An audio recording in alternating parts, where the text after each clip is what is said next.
What's up, guys? How's everybody doing today? We, in a way, got to make this a little short and sweet. Hopefully everybody can hear us. Yeah, we're still struggling with the audio. We have a busy day. It's really exciting. We got our first guy here for some shooting at Cypress Creek, so it's really exciting. We've been doing that some and working on putting together the course out there. Everything's been really good. Yeah, we'll tell them what you've been using, like how cool they are. Yeah. So my friend and student Joel came up from New Orleans and brought his 2 Renair clay bots with him. And there's something that we're going to be getting here once everything is easier to ship and produce. But they are amazing. I mean, we literally just simulated a tournament, a 10-station 100-bird tournament in 2 hours. Yeah. Resetting the targets, driving the machines around, and it was unbelievable. But I mean, for teaching purposes, they're the most amazing thing. For teaching and practicing purposes, I mean, they're the most amazing thing in shooting. Yeah, you can't get any better training than that. They're unbelievable. Think about what just happened. We just shot 10 stations, 20 different birds from 10 different locations. Squad. Yeah, 4-man squad, and we did it all off of 2 machines in 2 hours and moved around the field. Yeah. Unbelievable. Like a 20-acre field. Yeah, unbelievable. Yeah. It was amazing. It was pretty cool. So that's what we're doing. But we have some videos that we're going to get to, right? And so other than that, I guess we can... do you want to get into that? Yeah. Cool. So why don't we transition over to those? We'll go to this. Okay, so because we don't have too much time, we just have 4 videos. I just took the 4 most recent videos, and just now I realize it seems to be that they're all of the same person. So we haven't seen these yet, and we're just going to go ahead and analyze them. So,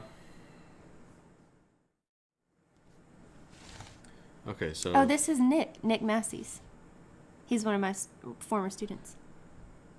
All right, I'll let you look at it then. Ready? Mm-hmm.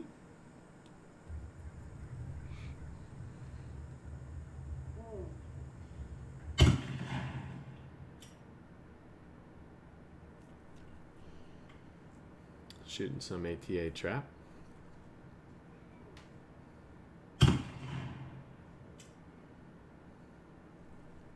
That's a pretty place wherever he is. Where is this? I don't know. Is it in Arkansas?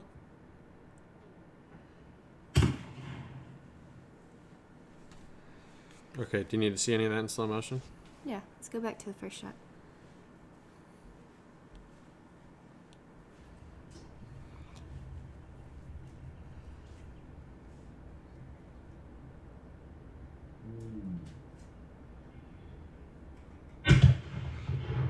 So right here, the first thing I would say is his body position is not terrible, but if you look at, is this the right one?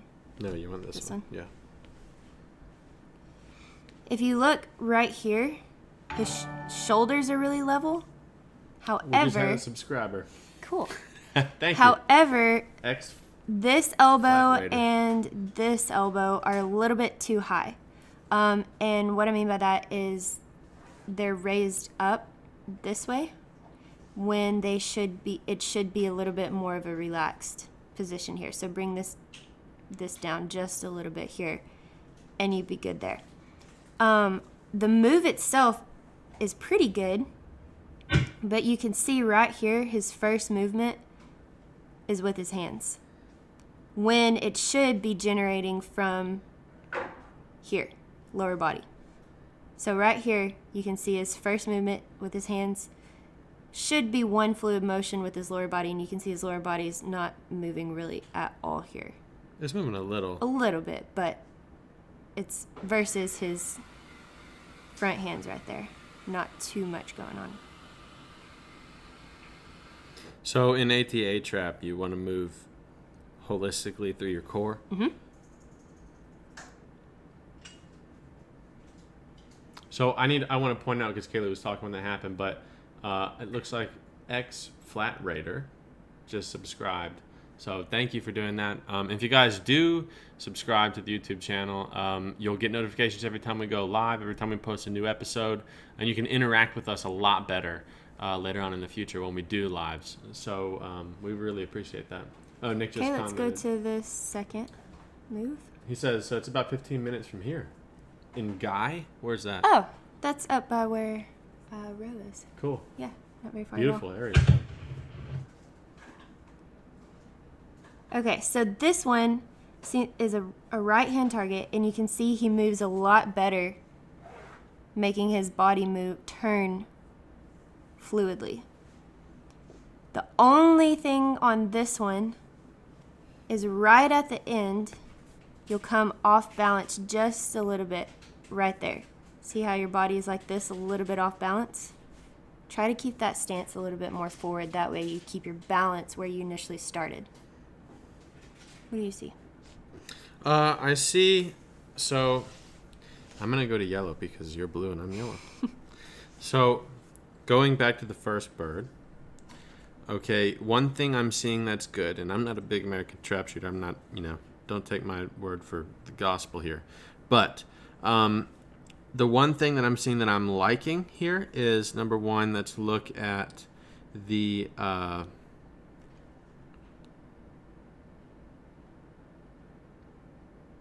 point of impact. I mean, to me, this is where I like to hold. To the left?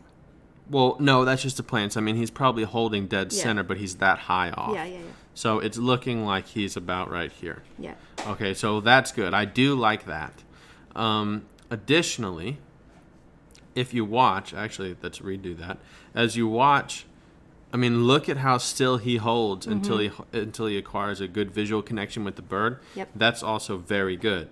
Now, the part that he's doing to me that I think that I would try to correct would be that so this looks a little bit, I mean, it maybe looks 10-15 degrees left of center. I mean, we are standing on the left. The camera is on the left of the trap going out, so it's going to look like it's going further left than what it really is. But from Nick's point of view, 10 degree. Yeah, it's very slight. Very slight degree left.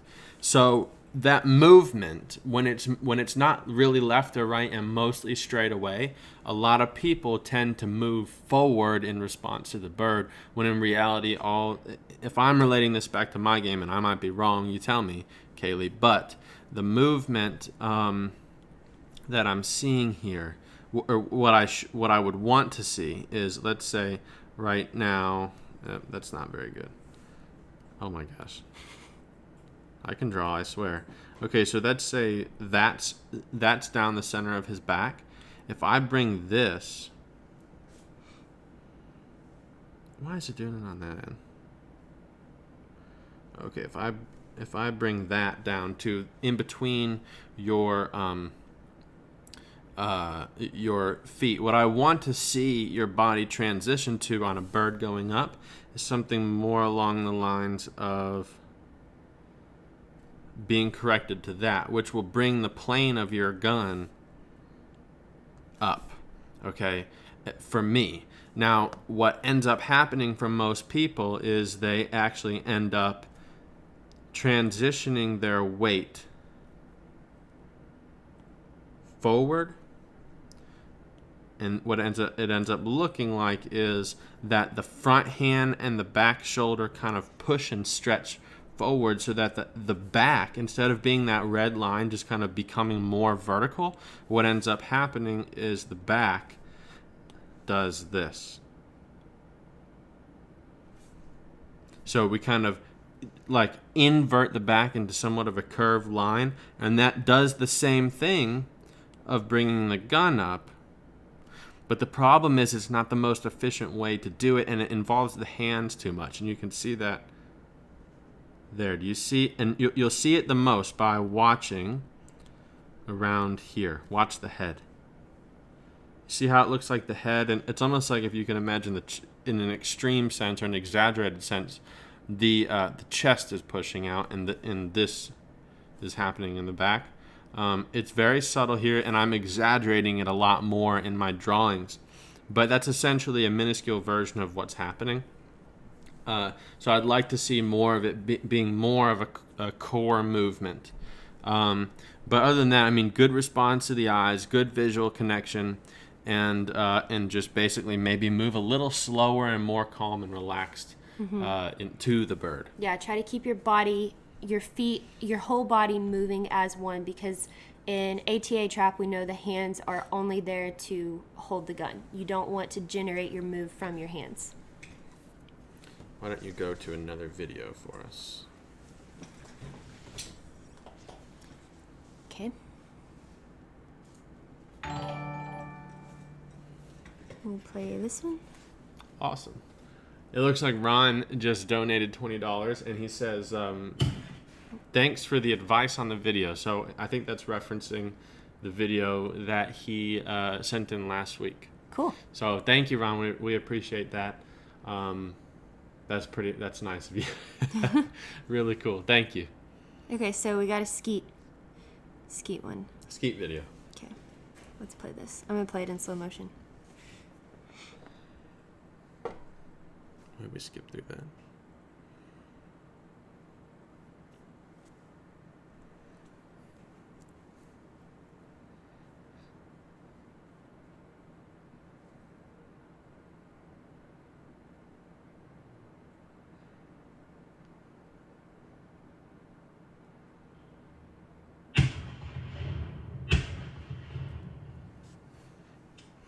I'm going to look at that one more time.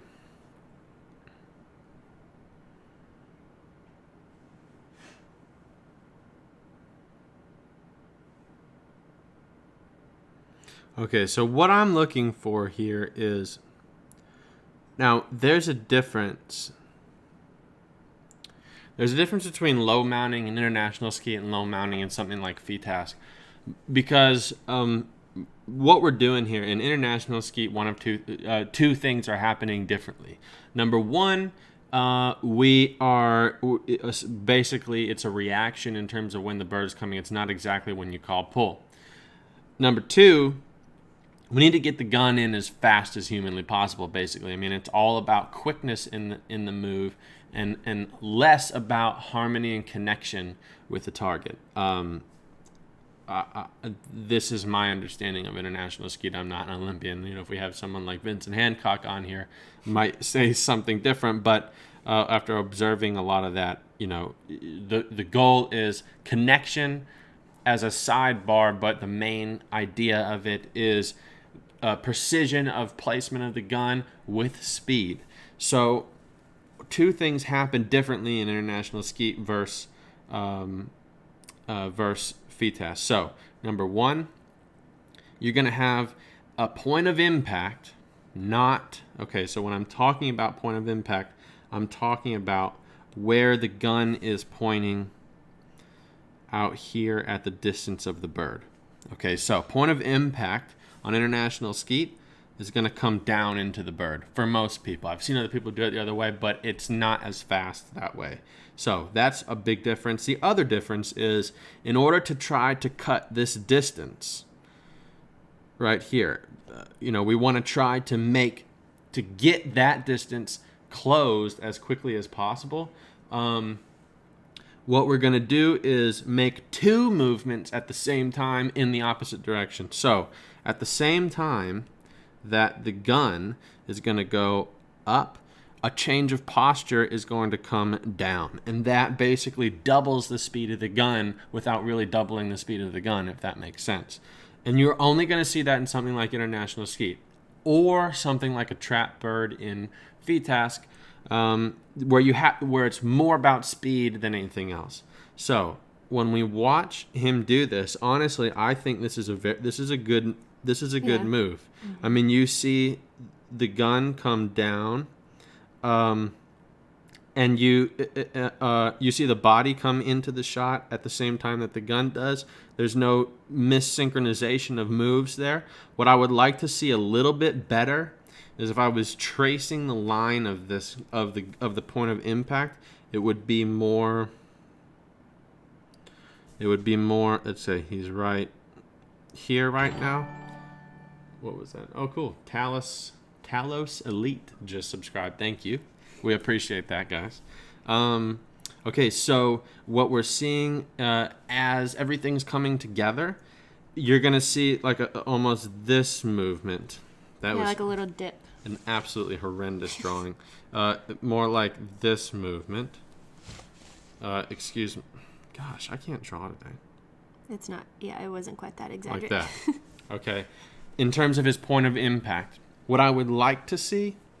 What causes that? Is that the backhand coming up too fast, or? Well, what it is hands moving before the body. And if we can move the hands and the body at the same time, then you end up getting a move that looks, in terms of point of impact, a move that looks more like this. To where, so the break point is right here. Okay, so break point is here. If we do it correctly, it's all about minimizing extra movement, right? So you got 2 points. Go back to basic geometry. What is the smallest distance between 2 points? Kayle? What? You don't know this? A straight line. Oh. The shortest distance between 2 points is a straight line. Okay, so if you move the body rotating at the same time that the hands are moving up, if they both start at the same time, you get a straight line to the break point. If the hands start before the body, we're going to do this in red because it's bad. If the hands start before the body, because the point of impact is above the target line, right?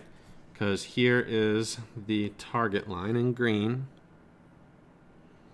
Okay, and point of impact is up here. But if you look from his eyes, to him, his barrel is on the line, which is good. There's no occlusion happening there, okay? But the actual point of impact is up there. Totally fine in International Skeet. Not in my game, International Skeet, totally fine. I don't know why I'm referencing the camera so much. Nobody can see me. But, so what he's doing here, and again, we'll do it in red, is this.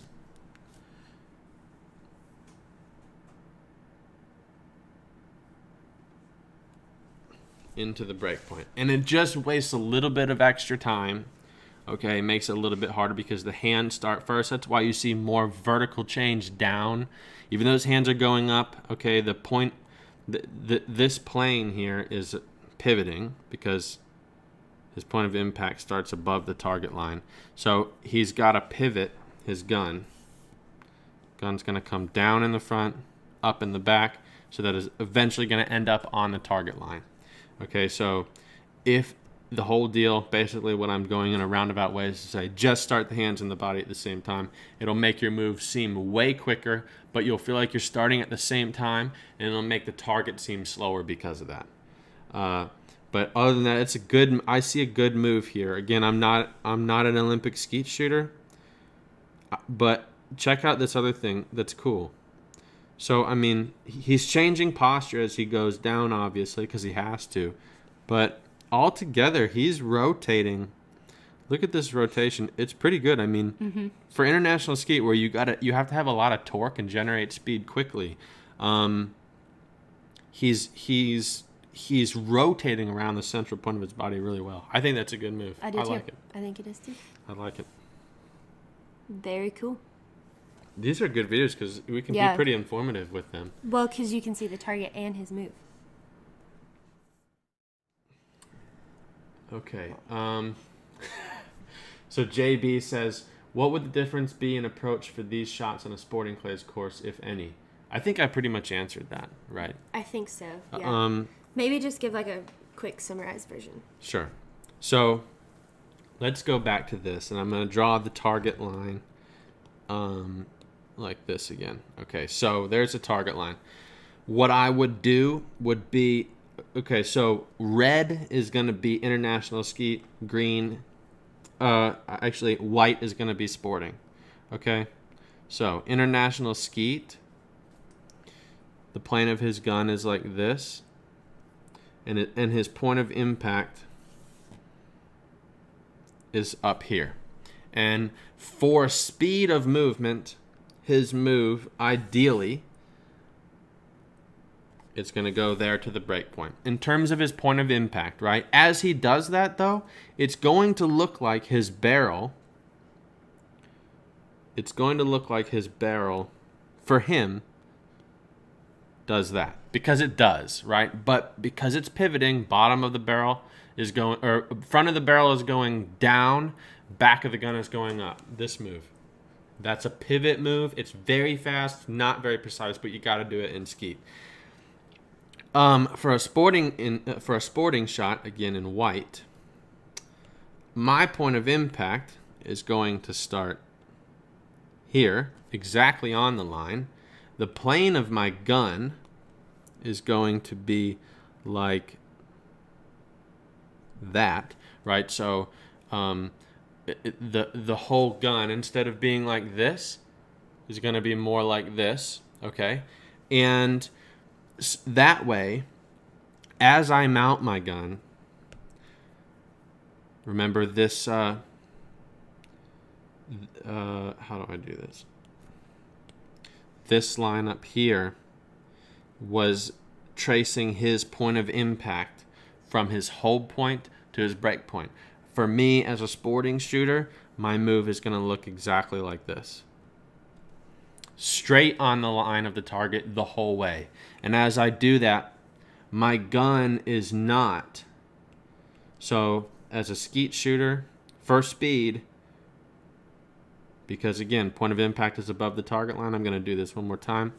Barrel goes down, butt of the gun comes up. So you get a twisting effect because it's fast. Okay? So for a sporting shooter, if this was the initial plane of my gun, so my point of impact was right here.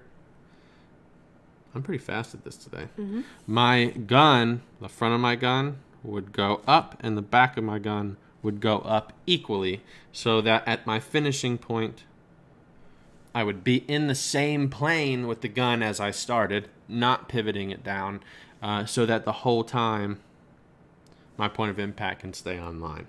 That's basically it. And I'm rotating my body and starting my hands at the same time to create that direct line. Let's see. Curtis says he's referencing the move, this move in skeet. He says, curves are more fun. I want to shout out Curtis I want to thank him for sending us that fish. Yes, you sent us the best fish, and we ate it all pretty much that night. Yeah, it was amazing. Yeah. Curtis is one of my students from the West Coast. I don't know if he wants me to say location, but anyways, sent me some amazing salmon from over there, and we cooked it up. And some seasoning with it. Yeah, it was called Rub with Love.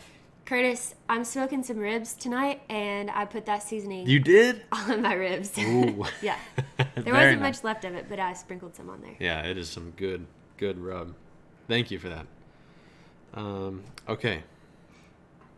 Let's go to... Oh, and Curtis also says, why would we not want the point of impact to start closer to the target line? So, Curtis, we would as sporting shooters. As an international skeet shooter, think of it this way.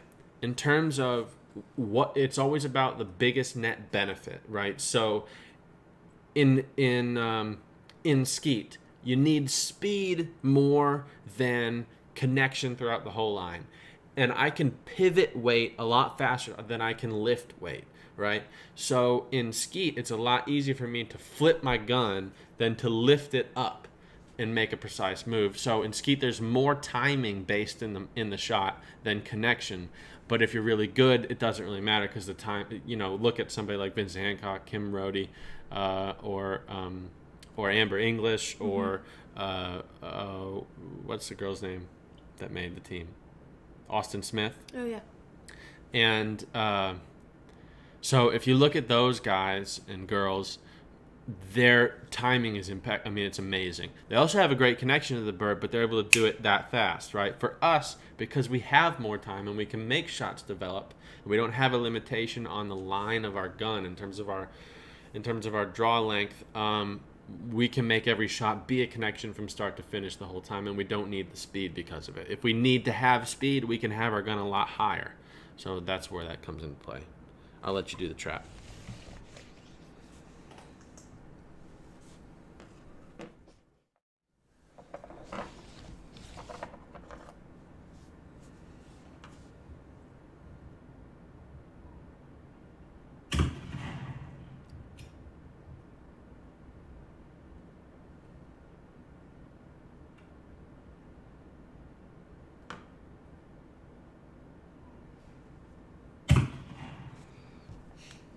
I'm going to break that into slow motion.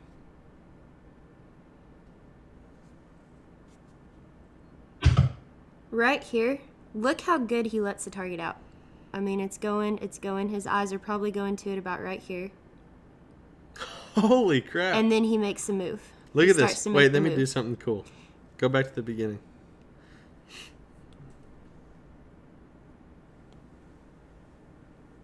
Pretend those are two different videos. It looks like there's two different videos going on. He's that still. Yeah. And I want to commend him on this because if you're slowing this down and you're looking at it, you're probably thinking like, oh my gosh, that's way too long to look at it. But what he's done is he's recognized that ATA trap doesn't require you to be super fast. Don't need to be. You have time to look at it, to read the line, to find the target, and then make your move on it. And he does a really, really good job of that. And then just so they can see this on YouTube in case the quality is not good, let's zoom in a little bit. I want them to see the start time. So I want you guys to watch when, the target's going to come out like this. And then at the same time, I want you to reference how long it takes for there to be movement there. Yeah. So his gun isn't moving when the target comes out right here. He's not moving hardly at all, but his eyes are probably moving straight to it. So he sees it, he starts his move, makes a really pretty turn to it, pulls the trigger, hits the bird. Let me ask you a question, Kayle. Okay, so right now, let's take his shot. And his point of impact is right about there. Okay, so if the yellow line is where his gun is pointing, right? So let's do it in another way. We're going to draw a yellow circle. That's where his gun is. Okay. Give me a white circle where his eyes should be. Well, this is going to vary for everybody. Why? Because if I was shooting, I would be looking through my gun, but he may be looking over his gun. I don't know. But why would it be advantageous for him to look over rather than under? It just depends how his eyes work. Everybody's eyes work a little bit different on how fast they can catch the bird. If their depth perception is different. So, that's why you have people that are nearsighted or farsighted. It just depends how his eyes work if they could catch it going through his gun. Does that make sense? Yeah. So Okay, so let me ask you, what's So the ideal situation? Generally, in ATA trap, you can hold a lot higher than you could in bunker trap because the height doesn't vary. So it's Yeah. always going to be the same height. So generally, a good rule is if his gun is right here, if his gun is right here, I would have my eyes. That's terrible. Circle. What are you doing? I don't know what it's doing. Your circle's too big. Then just do here. Quit touching stuff. What are you doing? Would you quit it? Okay, yellow line, draw where his gun should be. Okay, so his gun's probably somewhere right here. Okay, white line, draw where his eyes should be. Okay, gun's right there. He should have, so again, in ATA trap, it's a wobble trap, right? So it's always going to be spinning. So he needs to create some sort of like little box that's about right here and have his eyes centrally be right here, but be aware of everything that's right here. So it can come out here, here, here, here, here. Okay, so wait. So, let me draw this. Your artistic skills annoy me. That's the only class I failed in high school. Is it? Yeah. I could tell. Okay, so here's the box, and you're saying his eyes should be here. Okay, so let me ask you. If his eyes are here, are you saying that the center ocular part of his eyes are right there? Yeah. And he needs to be aware of his peripheral here. Yeah. Okay, and so because the bottom part of your vision is a reaction part, right? So like if explain that for people. So if you and I are sitting here having a conversation and a snake crawls through where we're talking, like in between us, and we see it out of the bottom half of our vision, we're going to react from it. Okay, it's going to surprise us. We react from it. But if we see it over there, that's our awareness, or we recognize it. So if we see a snake over there, we're going to say, hey, there's a snake. We're probably going to grab a gun and go kill it or save it, whatever. And what kind of example is this? That's the reaction part. So you have to have your eyes set in a place, and this is different for everybody, but you have to have your eyes set in a place that you can be aware of what's going on here but not react from it. So you're aware when it starts right here. Okay, now it's right here. We probably understand that it's going to be a left. Now it's past where his point of impact was. It's above our barrel now. So now our eyes can have a clear path of where it's going, and by the time that we recognize that, that's when he starts his move on it. See, so for me, let me explain to you You how can I do would this. shoot. You can do the same thing with your eyes looking through your gun, like how I shoot. I don't know how his eyes work on that. It would just be whatever he could see better. If he wasn't surprised with his eyes being lower, then he could do that. He could get a quicker catch on the target. But if he has a tendency to let that target surprise him, then it would be better to have him higher up and let the target come to him. Because So it's almost impossible to get beat in ATA.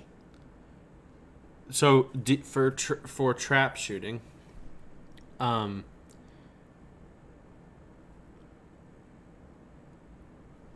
do you, with your eyes, if you're using the lower peripheral part of your vision, and you change that to where the way that you shoot, which is, so I'm gonna, tell me if I'm wrong, okay? So for you, gun here, eyes here. Okay. So if that's the case for you, when the target comes out, what do your eyes do? So this is where your eyes are. Yep. And target comes out. So for me, if I was shooting it, you can see the target come out right here. There's the target. So you have to be patient on this because it would be really easy to react off that. So let the target get, if my eyes were looking right here, okay? When the target starts about right here, that's when my eyes are starting to recognize that it's a slight left and I can see the line. I'm going to let that target get past where I was holding my gun, which he does really well. And then he starts his move as soon as it passes his barrel. It's the same way I would shoot it. I don't know where his eyes are at, but whether they're lower... You mean you can't tell from this video behind him? Whether they're lower or higher, he does a really good job of letting the target get past his barrel before he moves. Okay. Make sense? Yeah.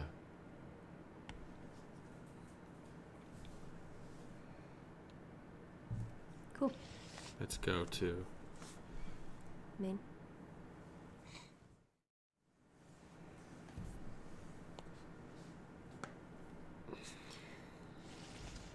See what we got here.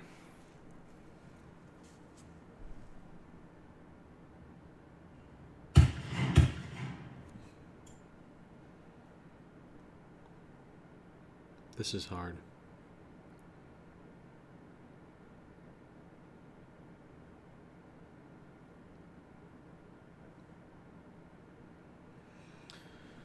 So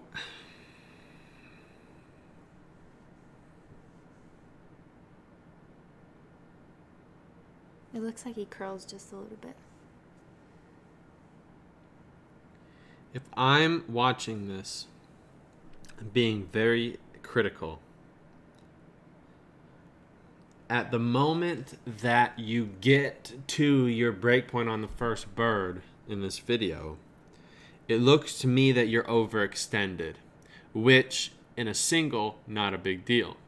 But in a pair, when we let our balance point get outside the centrally located part, so like, let's say right there. Well, really, if you're shooting skeet, it's right there. Okay, so the balance point is basically in between your feet at the front half of your feet. Okay, if you let that get there, watch.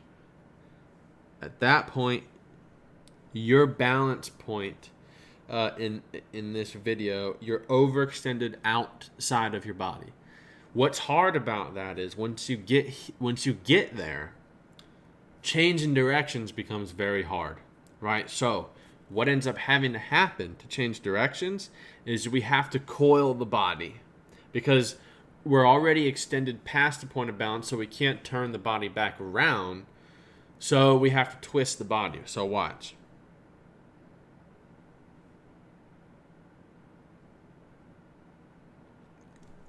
So I would, and this is why I say being overly critical or very critical, because it's really not bad. But you can see it in how, watch down here and watch the back of each foot.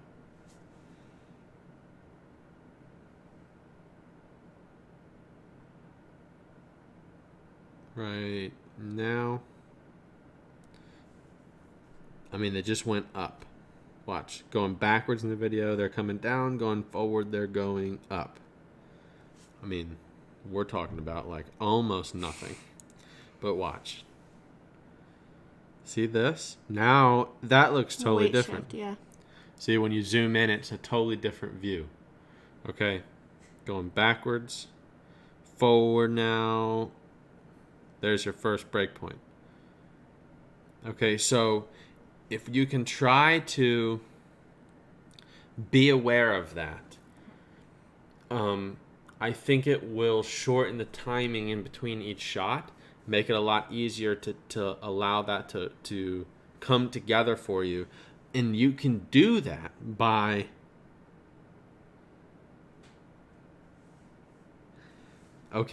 exactly what we just said in the first video of the skeet shooting, where I said the hands start first, then the body.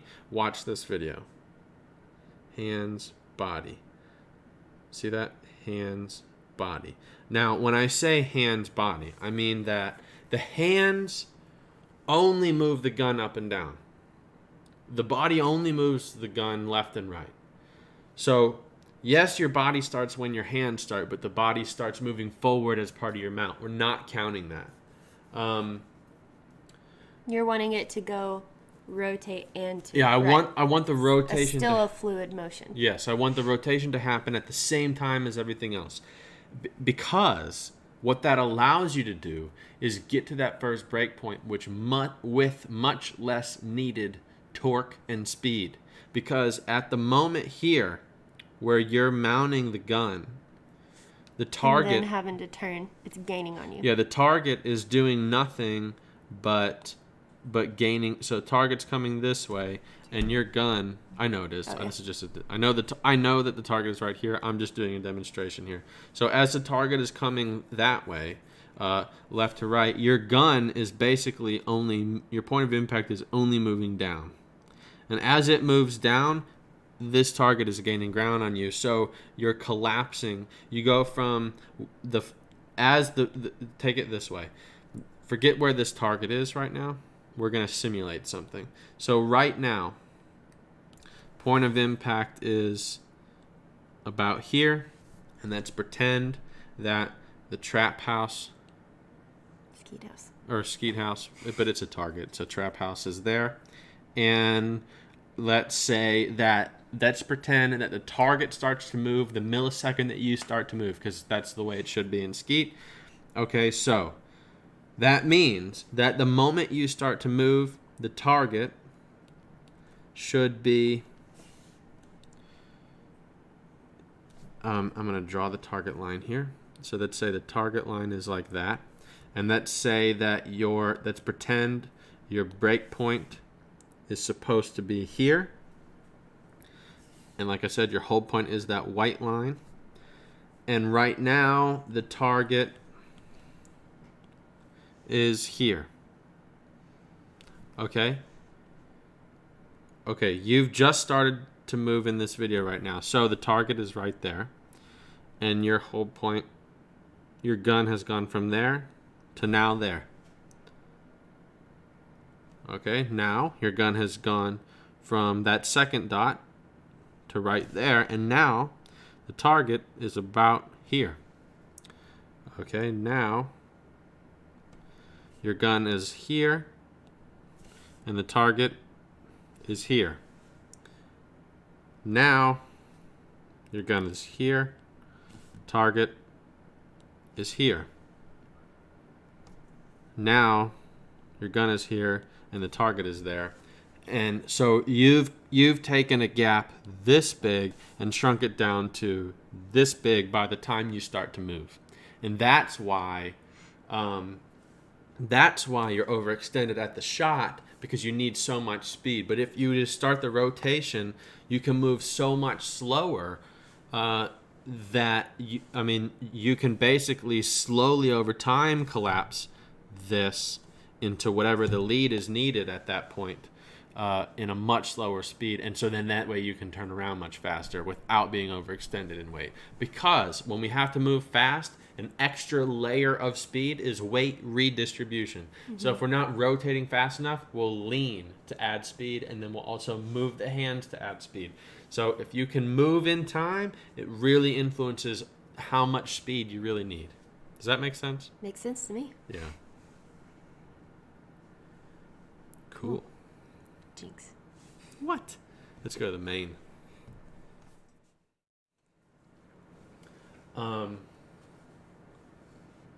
Jeremy Carneth says, hello, Kayle and David. Hello, Jeremy. Hello, Jeremy. Cool. Well, unless y'all have some quick questions, we'll give you a minute to send them in. Yeah. But if not, we'll do a quick Q&A. And yeah. Sorry, guys, we don't have time to do more videos today, but we are packing so much in today. We're doing another interview for the podcast with another guest right after this.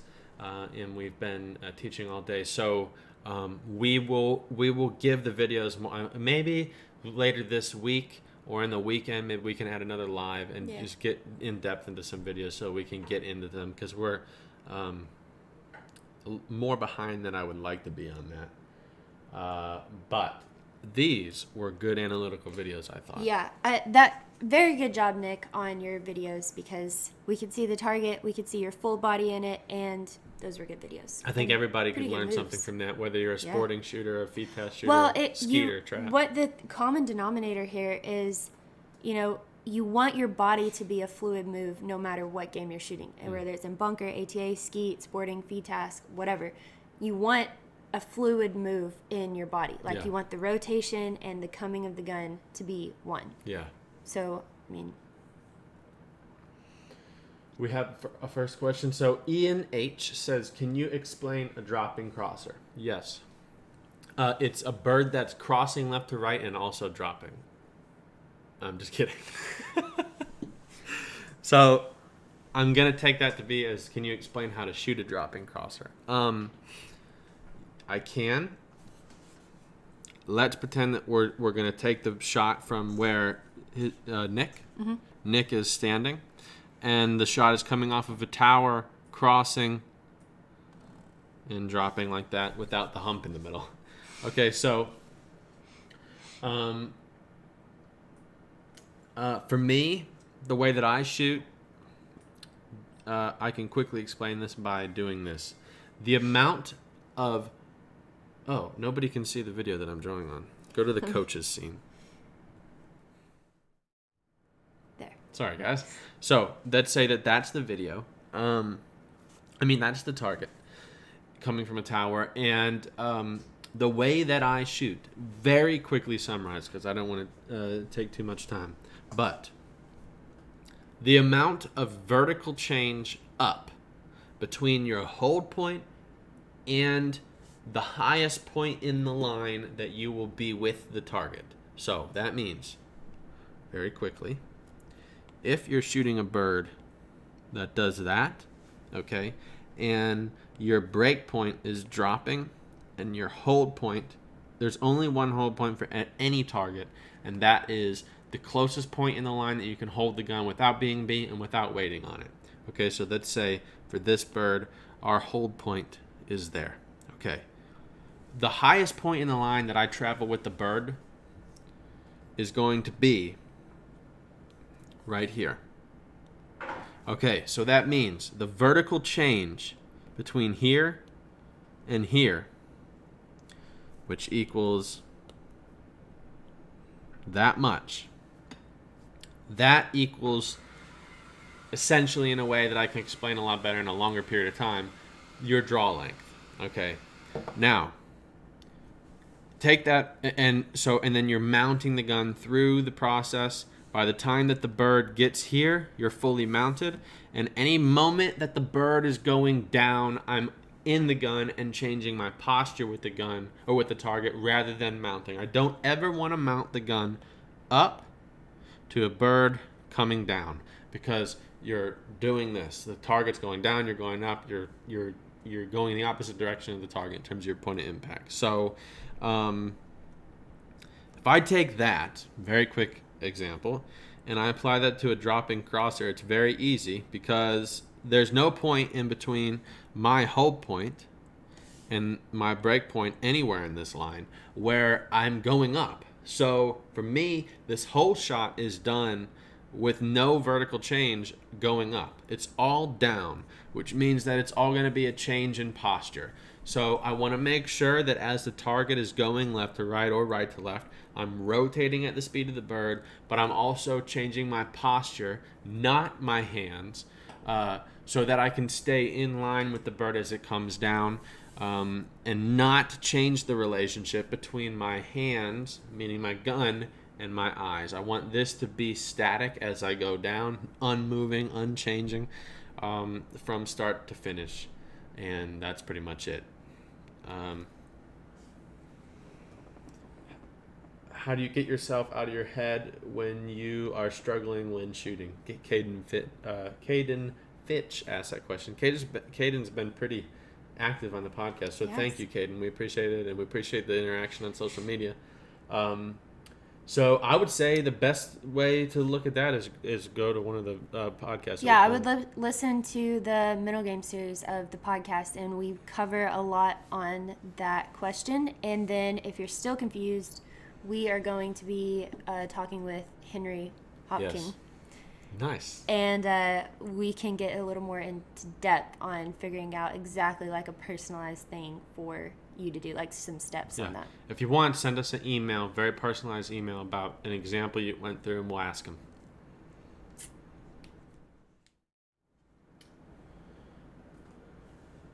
Nick says, thanks for the help. No problem, Nick. Great videos. Thank you for sending them in. We appreciate you guys taking the time. Rodrigo Anselmo says, how do you set up for crosser and quartering rabbit your body point of impact? So put it this way for me, and you can answer this afterwards.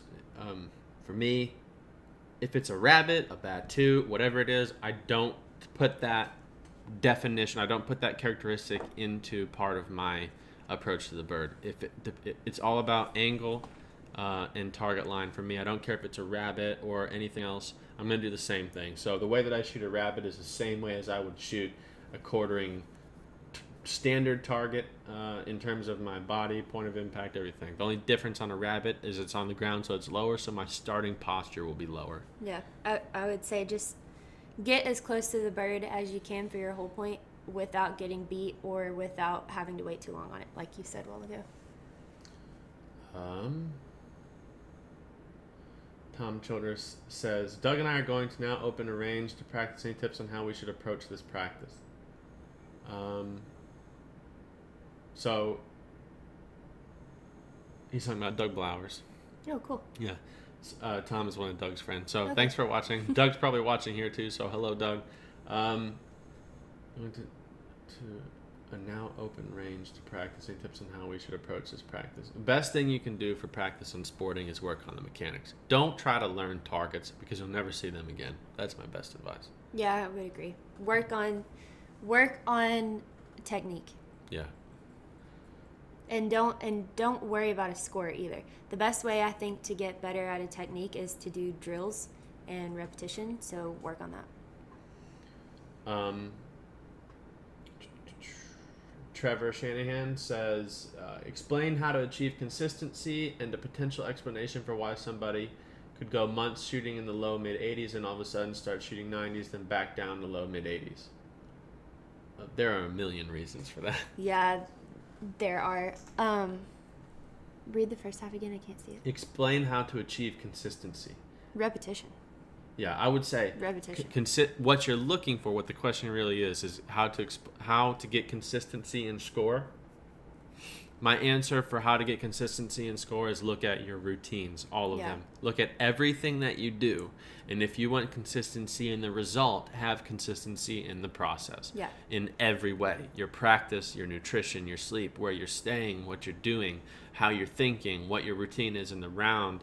How you're reading targets, the effort you're putting into all of those things, how seriously you're taking the match. Variable. It's not going to, and I don't know how you practice, but treat practice as if you were shooting, like as if you would shoot that same target or that same pair in a competition, because if you don't practice that way when you get to the competition, don't expect to be able to just turn it on and be more serious then. So practice how you want to compete. And Ian one more time says, thanks for the drop-in crosser. I still don't get it because when I start at my FITAS position, I get a bow line. So if you're referencing FITAS, something totally different. And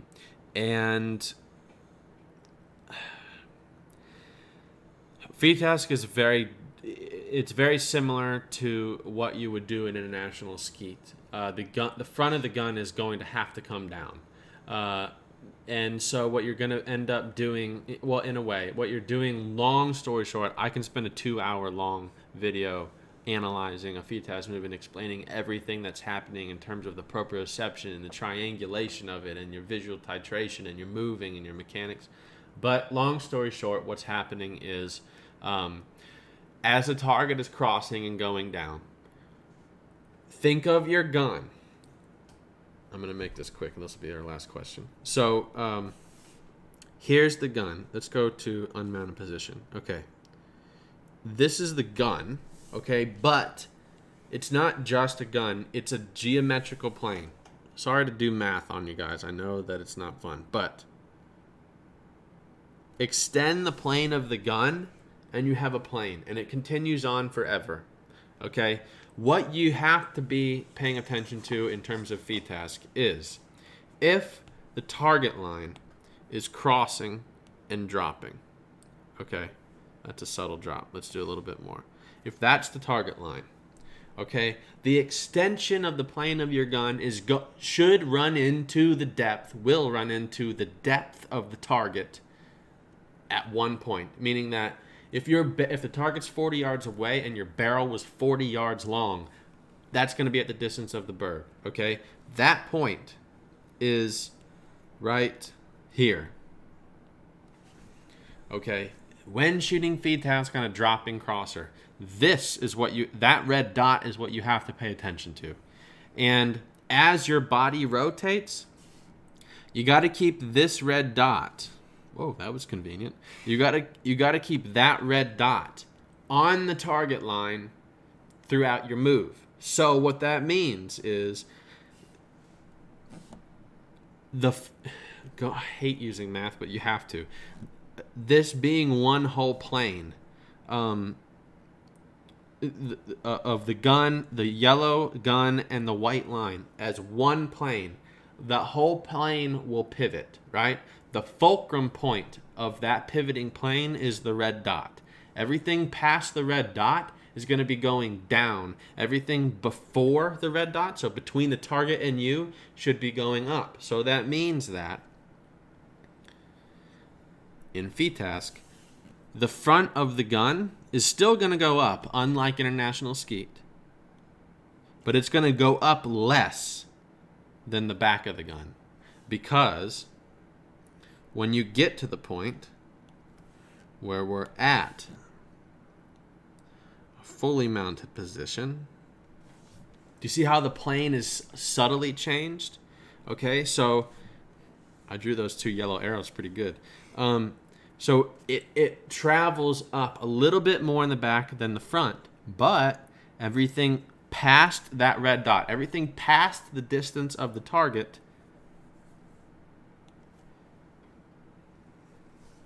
goes down.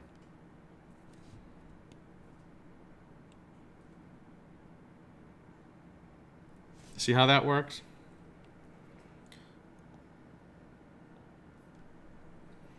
So it has to do with, I say, triangulating a pivot point of a plane, and that's what it is. It's David. Really complicated. No! Oh my gosh, I just did the greatest explanation without anybody being able to see it. Well, they can just run through what you drew there. Okay, so... Sorry, guys, that's my bad. I'm in charge of the Kayle! remote, and I get distracted. Okay. Long story short, this red... I am so frustrated with you. Okay, that red dot is the pivot point of the plane, okay? I'm just going to do this whole thing over again. I can do it quickly, though. If you need to go, you can go. Okay. Kaylee's got to go. I'm going to stay here and explain this. Thanks, guys. See you next time. Okay, so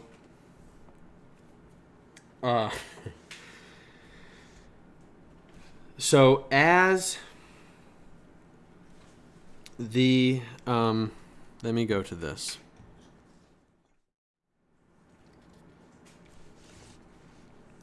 Okay, so target line will say theoretically is this. Okay, now if that's the target line, this yellow line, my bad. This yellow line is the gun. But like I said, you have to think of the gun as a one geometrical plane. So the gun continues in one plane out past the gun and past the target. So we're going to draw that in white. As good as my eyes are telling me, that's fairly good. Okay, it moved a little bit when I let go of the pen, but anyways, that's good. Okay, so let's pretend like that's one perfectly straight line. Okay, now, like I said, if the target is at 40 yards and your barrel was 40 yards, it would hit the depth of the target.